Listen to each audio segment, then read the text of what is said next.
వయస్సు జస్ట్ 23 మాత్రమే. అయితేనే టీమిండియా ఓపెనర్గా అతడు కనబరిచే పరిణితి మాత్రం అమోఘం. టెస్టుల్లో ఇప్పటికే 4 సెంచరీలు, 2 ద్విశతకాలు. తాజాగా ఇంగ్లాండ్ గడ్డ మీద ఆడిన తొలి టెస్టులోనే సెంచరీ బాదాడు అతడు. అంతేకాదు, ఈ ఘనత సాధించిన ఏకైక భారత ఓపెనర్గా నిలిచాడు కూడా. అవును, ఇదంతా యశస్వి జైపాల్ గురించే.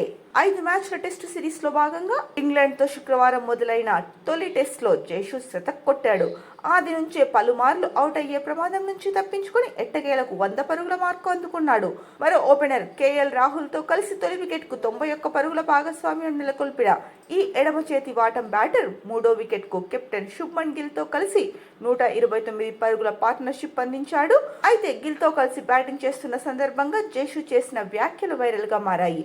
తొందరపడితే తనను వారించాలంటూ జైషు కెప్టెన్ కు చెప్పడం గమనార్హం. అసలేం జరిగిందో చూస్తే, భారత ఇన్నింగ్స్ లో 38వ ఓవర్లో క్రిస్ వోక్స్ బంతితో రంగంలోకి దిగాడు. అతడి బౌలింగ్ లో తొలి బంతికి బౌండరీ బాదిన జైస్వాల్ తదుపరి బాల్ కు సింగిల్ తీసే ప్రయత్నం చేశాడు. షాట్ బాదగానే వెంటనే పరుగు కోసం వెళ్లాడు. అయితే మరో ఎండ్ లో ఉన్న గిల్ మాత్రం రన్ కు నిరాకరించాడు. దీంతో కాస్త అసహనానికి గురైనప్పటికీ ఆ వెంటనే తన తప్పు తెలుసుకున్న జైస్వాల్ వెంటనే క్రీజ్ లోకి పరిగెత్తాడు. దీంతో ఇంగ్లాండ్ కు రన్అట్ చేసే అవకాశం చేజారింది. ఈ ఘటన తర్వాత జైస్వాల్ గిల్ తో రిస్కీ సింగిల్స్ వద్దని నాకు చెబుతూనే ఉండండి ప్లీజ్. బంతిని బాదగానే వెంటనే పరిగెత్తడం నాకు అలవాటైపోయిందని తెలిపాడు. కాగా జైషు బాదిన బంతి ఎక్కువ దూరం వెళ్లలేదు. ఈ విషయాన్ని గమనించని జైస్వాల్ పరుగుకు రాగా లేదు బంతి ఇక్కడే ఉంది అంటూ గిల్ చెప్పాడు.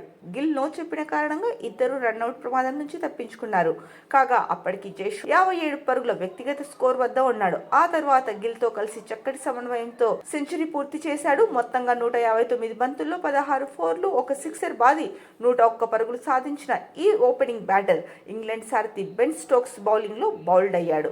ఇదిలా ఉంటే శుక్రవారం నాటి తొలి రోజు ఆట ముగిసేసరికి టీమిండియా 25 ఓవర్లలో 3 వికెట్లు నష్టపోయి 359 పరుగులతో పటిష్ట స్థితిలో నిలిచింది. శుభ్మన్ గిల్ 175 బంతుల్లో 16 ఫోర్లు, ఒక సిక్సర్ సాయంతో 127 పరుగులతో, రిషబ్ పంత్ 102 బంతుల్లో 6 ఫోర్లు, 2 సిక్స్ల సాయంతో 65 పరుగులతో క్రీజ్ లో ఉన్నారు.